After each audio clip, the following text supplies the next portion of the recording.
Good morning. इतने दिन से हमारा कोई व्लॉग नहीं आ रहा है क्योंकि अरविंद की तबीयत काफ़ी ज़्यादा ख़राब हो गई थी।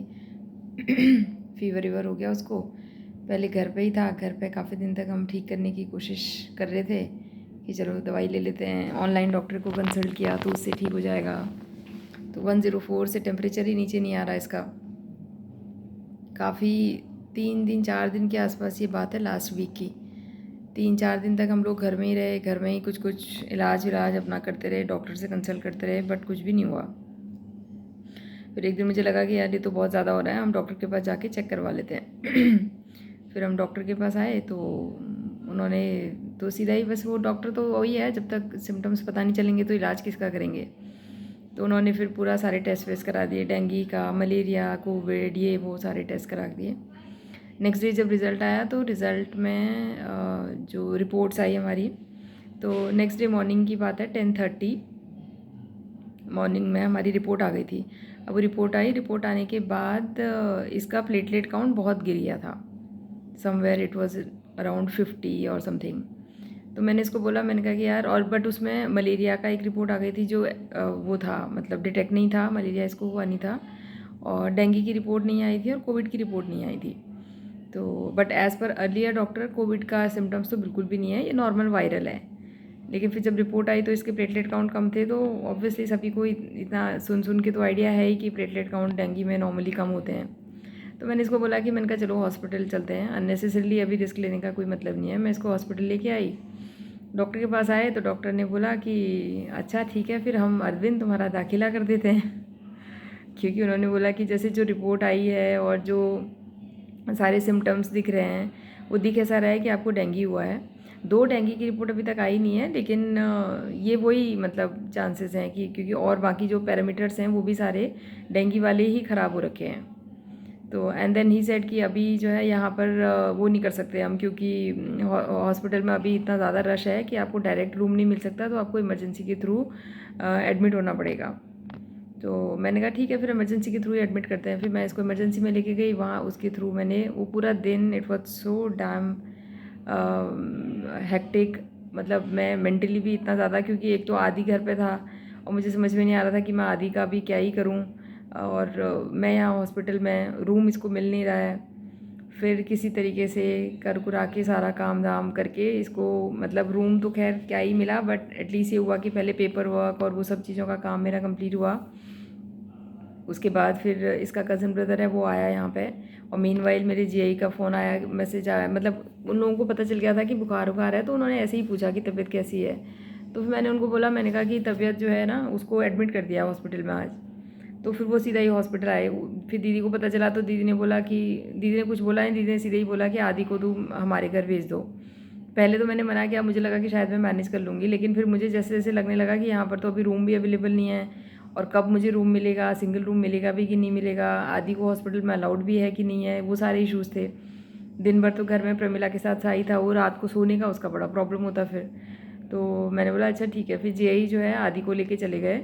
आदि फिर सिस्टर के घर चला गया, मैं यहाँ हॉस्पिटल में शाम के टाइम पे जब रूम का ही हमारा चल रहा था, हम लोग बात कर रहे थे कि कहीं से रूम अरेंज हो जाए। इतनी देर में डॉक्टर्स की एक टीम आती है, डॉक्टर की एक टीम आके बोलती है कि अरविंद जोशी कौन है, और हम वहीं पर ही थे। तो बोलते हैं कि इनके ना प्लेटलेट काउंट जो है 17 हो चुके हैं, तो हमें अभी जो है इनको प्लेटलेट वो करवाना पड़ेगा, आप अरेंज करो, आप डोनर अरेंज करो immediately. Again then it was a panic situation, क्योंकि हालांकि मैंने बात कर रखी थी लोगों से कि भाई प्लेटलेट का चाहिए होगा हमें, लेकिन मुझे नहीं पता था कि इतनी जल्दी और इतना फास्ट में ये चीज़ें चाहिए होंगी।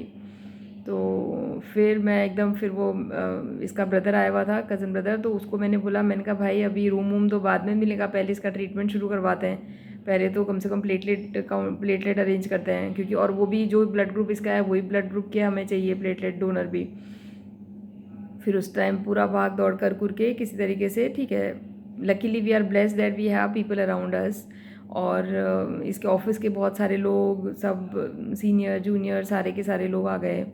फिर उन लोगों से किसी तरीके से प्लेटलेट का अरेंज हुआ, वो हो गया हमारा प्लेटलेट का अरेंज। मीनवाइल मुझे लगा कि यार एक रूम मिल जाए, इमरजेंसी में थे, वहाँ पर इतना रश, इतने सारे लोग आ रहे हैं, अलग अलग तरीके के लोग बीमार हैं, किसी को कोई इशू है, किसी को कोई इशू है। तो मुझे ऐसा लग रहा था कि यार ये तो ठीक क्या ही होगा, क्योंकि हम खुद ही परेशान हैं और आसपास में हम और बीमारी देख रहे हैं। फिर किसी तरीके से हमें ऐसा लगा कि चलो ठीक है, अब हमें सिंगल रूम मिल जाता है। हम जैसे हॉस्पिटल की सिंगल रूम की तरफ अपना आने लगे तो इन लोगों ने हमारा रूम चेंज करके हमें ट्विन रूम में भेज दिया। और ये बात है रात के 1 बजे की। 1 बजे इन्होंने ट्विन रूम में भेजा और वहाँ पर बगल में दूसरा पेशेंट, और उसको अपनी अलग प्रॉब्लम, वो तो लेडी कोई थी, वो पूरा रो रही हैं, उनको बहुत ज़्यादा इश्यूज़ थे।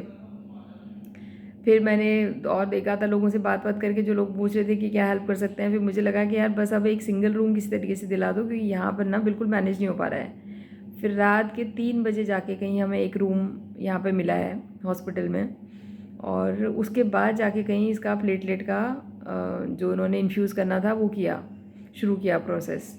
तो मुझे उस टाइम पे एकदम से ऐसा लगा कि यार ये बहुत ही वाइज डिसीजन था मेरा। एटलीस्ट मैंने आदि को भेज दिया और मेरी सिस्टर ने मेरी कुछ नहीं सुनी, वो बस लेके चली गई उसको कि ठीक है आदि अब हमारे पास ही रहेगा अभी।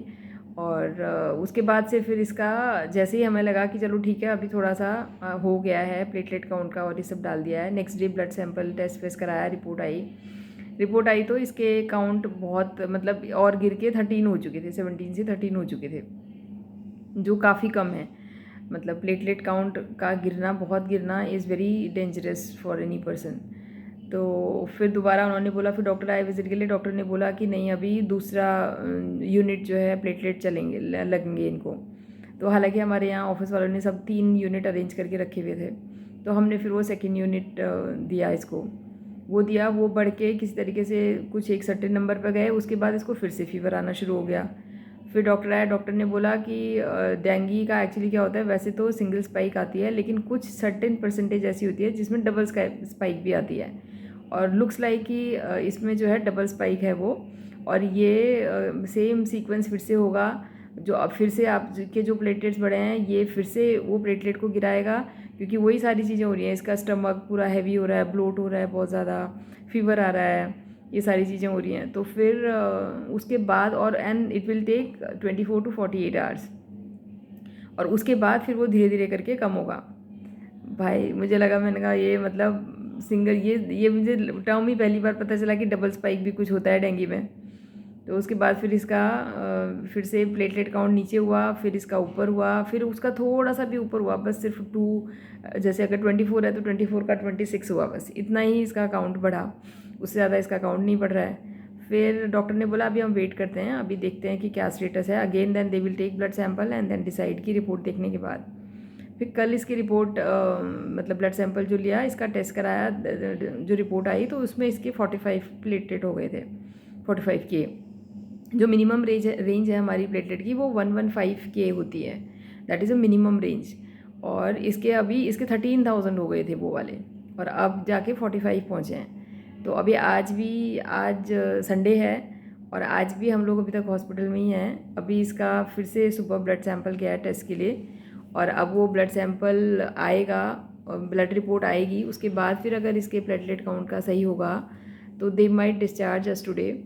और अभी मैं दिखाती हूँ इसकी हालत, अभी बहुत ही बेकार है, बिस्तर में एकदम पड़ा हुआ है, बट अभी ठीक है, पहले से रिकवर्ड है। थोड़ा सा खाया कुछ भी नहीं जा रहा है, मतलब बॉडी इतनी ज़्यादा, इसका स्टमक इतना ब्लोट कर रहा है, ये सब इश्यूज़ हो रहे हैं। तो ये सब के चक्कर में तो फिर कहाँ मैं कुछ भी रिकॉर्ड करना, व्लॉग करना, ये तो पॉसिबल ही नहीं था मेरे लिए बिल्कुल भी।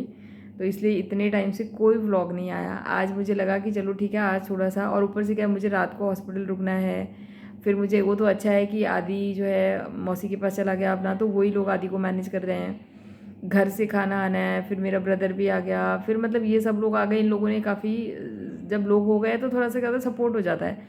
अब मैं यहाँ रात भर रुक रही हूँ, अगले दिन सुबह सुबह उठ के फिर भाई मेरा ब्रेकफास्ट और वो सब लेके आ रहा है घर से, फिर वो यहाँ रुक रहा है, फिर मैं घर जा रही हूँ, घर जाके नहा के लंच वंच बनवा के और वो करके फिर मैं शाम को आ रही हूँ। मतलब यही सब चीज़ें इतनी ज़्यादा हेक्टिक चल रही थी। ऊपर से मेंटल स्ट्रेस अलग हो जाता है, कोई इंसान घर में बीमार होता है तो मुझे लगा चलो ठीक है लेट्स कीप अ होल्ड। दो मेरा एक काफ़ी बड़ा वो था, अपने लिए चैलेंज था कि 365 डेज़ का मेरे को एक भी दिन मिस नहीं करना है, और मैं बहुत अच्छे से वो चीज़ कर रही थी, and I was trying to fulfil that complete thing. लेकिन अब वही है, कभी कई बार सिचुएशन ऐसी आ जाती हैं जो हमारे कंट्रोल से बाहर होती हैं, तो उसका हम कुछ नहीं कर सकते। तो ये वही सिचुएशन है जो हमारे कंट्रोल से बहुत ज़्यादा बाहर हो गई थी। और मेरे बिल्कुल मतलब मेरे पास इतना बिल्कुल विंडो नहीं था कि मैं कुछ भी कहीं पर भी कहीं रिकॉर्ड करके या कुछ व्लॉग करके कहीं डालूँ या मैं उसको रेगुलर रहूँ, क्योंकि मेरे लिए वो प्रायोरिटी नहीं था। प्रायोरिटी उस टाइम पे फिर मेरे लिए हो गया इसकी हेल्थ, कि ये फटाफट से ठीक हो जाए। व्लॉग तो चलो ठीक है, कोई बात नहीं, फिर भी कर लेंगे, कोई दिक्कत नहीं है। तो बस यही, आज मुझे ऐसा लगा थोड़ा सा टाइम मिला है। और मतलब टाइम क्या, अभी ये सो रहा है सुबह, और अभी हम वेट ही कर रहे हैं, इसका ब्लड टेस्ट का रिपोर्ट आएगा, और ब्रेकफास्ट का वेट कर रहे हैं, घर से ब्रेकफास्ट आएगा तो फिर ये कुछ खाएगा, उसके बाद इसने दवाई ववाई खानी है, और मैं भी ब्रेकफास्ट करूँगी। तो मीनवाइल मुझे लगा कि चलो आज मैं एटलीस्ट ये रिकॉर्ड करके मैं इसको अपलोड तो कर ही लेती हूँ। तो जो भी पुराने व्यूअर्स हैं हमारे, जो लोग रेगुलर देखते थे, और उनके लिए सॉरी कि हम रेगुलर बीच में थोड़ा सा ब्रेक आ गया। But it is not because of any normal और ऐसा वाला रीज़न, क्योंकि हेल्थ जहाँ पर आ जाती है तो फिर प्रायोरिटी सारी चेंज हो जाती हैं। तो और ऊपर से मेरे पास घर में इतने सारे लोग नहीं हैं कि मैं ये बोलूँ कि हाँ ठीक है, कोई यहाँ कर रहा है, कोई वहाँ कर रहा है, तो I have to manage everywhere. मेरे को अपना मेरा काम पूरा एकदम गया, घर का सारा, हमने अभी शिफ्टिंग भी करी है तो घर का अभी कुछ भी काम नहीं सेटल हुआ है। ऊपर से ये बीमार हो गया, फिर मुझे हॉस्पिटल में भी रुकना है। और आदि का स्ट्रेस अलग था कि आदि का कैसे करेंगे, क्योंकि हॉस्पिटल में छोटा बच्चा है, उसको मैं लाना नहीं चाहती, वो पैनिक भी हो जाता है थोड़ा सा। तो बस ये सारी सिचुएशन थी, इसी की रीज़न की वजह से व्लॉग नहीं आ पाया था। तो प्लीज़ अब से मैं कोशिश करूँगी कि मैं, अभी तो इसकी तबीयत बेटर है पहले से, हम लोग अभी भी हॉस्पिटल में ही हैं, ये चीज़ मैं हॉस्पिटल से ही रिकॉर्ड कर रही हूँ। और ये लेटा हुआ है यहाँ पे बेड पर, अभी भी इसकी हालत जो है ना, बिल्कुल, इसको एक तो नींद इतनी ज़्यादा आ रही है, बहुत ही बुरा हाल हो रहा है इसकी नींद वींद का।